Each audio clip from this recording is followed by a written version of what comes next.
Thank you, Andy. Federal investigators say bad weather and malfunctioning instruments caused this month's plane crash that killed 3 people at Norfolk Botanical Garden.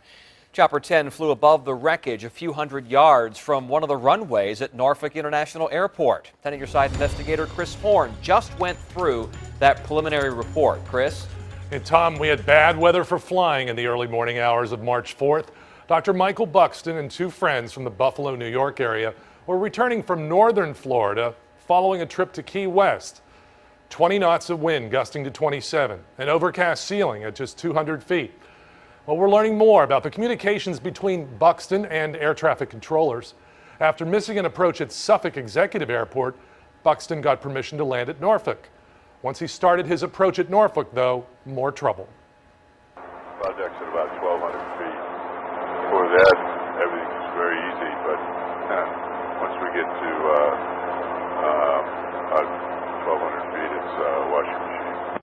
Yeah, washing machine, he called it. Buxton then reported moderate turbulence and told controllers there are things floating around in the cabin. But soon after his approach at Norfolk was cleared, he told controllers he was having problems with his instruments, specifically the gyros.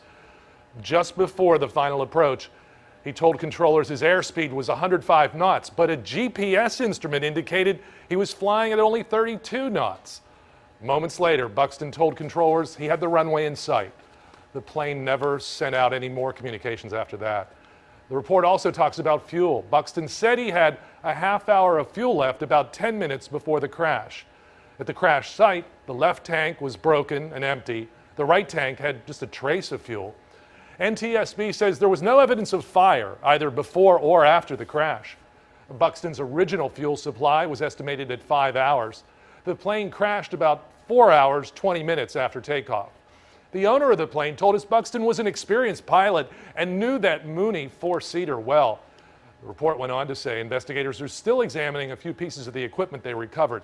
That includes a handheld GPS, an engine analyzer, a vacuum pump, and the heading and altitude indicators.